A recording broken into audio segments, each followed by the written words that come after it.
बिस्मिल्लाहिर्रहमानिर्रहीम। अस्सलाम वालेकुम। मैं हूं अरशद अली और आप देख रहे हैं Ali Agri Info YouTube channel.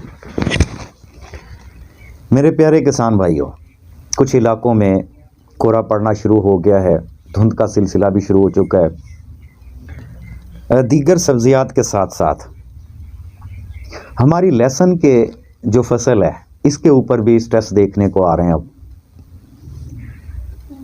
आम तौर पे फसल के पत्ते नोक की तरफ से पीला होना शुरू हो जाते हैं, ग्रोथ रुक जाती है और पत्ते भी टेढ़े वगैरह हो सकते हैं। सबसे पहली एहतियात तो ये है, हर किस्म की स्प्रे इस्तेमाल नहीं करनी चाहिए। इससे हम फ़ायदे के बजाय अपना नुकसान भी कर सकते हैं। दूसरी चीज़ ये है, इसके लिए हमें एक प्रॉपर प्लान तैयार करना चाहिए। एक हिस्सा सॉल्यूबल होना चाहिए, एक हिस्सा फॉलियर होना चाहिए, कुछ साथ में ऑर्गेनिक भी होना चाहिए। इस गर्ज के लिए मैं आप लोगों के साथ कुछ चीज़ें शेयर करना चाहता हूं। हो सकता है आप लोगों की परेशानी इससे हल हो जाए। देखिए कि आप अपने प्लान के हिसाब से जो फर्टिलाइज़र देना चाह रहे हैं इसमें एनामाइन का इस्तेमाल करें, क्योंकि अमाइनो एसिड्स, ट्रेस एलिमेंट्स, इसके अलावा प्लांट ग्रोथ हार्मोन्स फसल को स्ट्रेस से निकालने में ज़्यादा अहम रोल अदा करते हैं। और इसके साथ में बैक्टीरियाज़ का इस्तेमाल करें। दूसरा ऑप्शन ये है आपके पास, अगर आसानी के साथ आपको कैल्शियम नाइट्रेट मिल जाए तो फी एकड़ 10 किलो ले लें। इसके साथ 3 किलो बोरान और 1 आप गैलन बैक्टीरिया के साथ में शामिल कर लें, जैसा कि रिक्लेमर है। अगर आप वेस्ट डिकम्पोज़र इस्तेमाल कर रहे हैं तो वो सोने वो साथ में शामिल रखें। तो ये प्लान था आपके पास सॉल्यूबल। अब फॉलियर की तरफ आते हैं। फॉलियर में 2 चीज़ें बड़ी अहम हैं। सर्दी के मौसम में चूँकि आमतौर पे सूरज कम निकलता है, हर वक्त हवा में नमी रहती है, ज़मीन गीली रहती है, फंगस के अटैक होते हैं प्याज और लहसुन की फसल पे ख़ास तौर पे। इसलिए आप फंजीसाइड को इग्नोर नहीं कर सकते।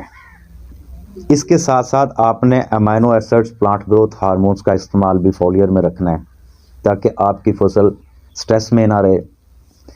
ज़्यादा ना सही, कम सही, लेकिन अपनी बढ़ोतरी जारी रखे। इस गर्ज के लिए आप मैंकोजेब इस्तेमाल करें। और मैंकोजेब से बढ़ के बहुत सारे जहरें हैं मार्केट में, लेकिन प्याज और लहसुन की फसल के ऊपर जो रिज़ल्ट मैंकोजेब के बनते हैं शाज़ो नादर किसी स्प्रे के होंगे। एहतियात के तौर पे इसके बहुत अच्छे रिज़ल्ट बनते हैं, लिहाजा इसको आप रिपीट में रखें। और इसके अलावा आप एनामाइन का स्प्रे रखें। इसमें 95% अमाइनो एसिड है। इसके अलावा कुछ प्लांट ग्रोथ हार्मोन्स हैं। अगर ये अवेलेबल नहीं होती तो इज़ा बयान भी ठीक है, आप उसका इस्तेमाल भी कर सकते हैं। और इसके अलावा आप हेडलैंड मल्टी और हेडलैंड जिंक इसका इस्तेमाल भी कर सकते हैं। ये 3 ऑप्शन है आपके पास फसलों को स्ट्रेस से निकालने के लिए। अब मैं आपके साथ कुछ देसी नुस्खे शेयर करना चाहता हूँ। पहली चीज़ तो ये है कि आप राख इकट्ठी कर लें, उसे छान के बोरियों में डाल लें। हर 8 दिन के बाद इसे छटा कर दिया करें। इसके अलावा आप 100 लीटर पानी लें किसी ड्रम में।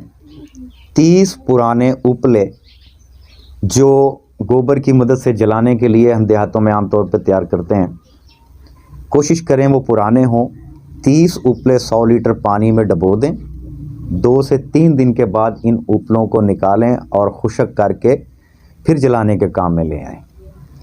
इससे जो पानी हासिल होता है उसमें आप लकड़ियों की राख मिल जाए या गोबर की जो उपलैन की राख मिल जाए 5 किलो आप इस 100 लीटर में शामिल करें। अच्छी तरह से हल करके इसको छान लें। इसी तरह से डायरेक्ट आप टंकियों में डालें और अपनी फसल के ऊपर स्प्रे करते जाएं। हर 15 दिन के बाद आप ये स्प्रे कर लें।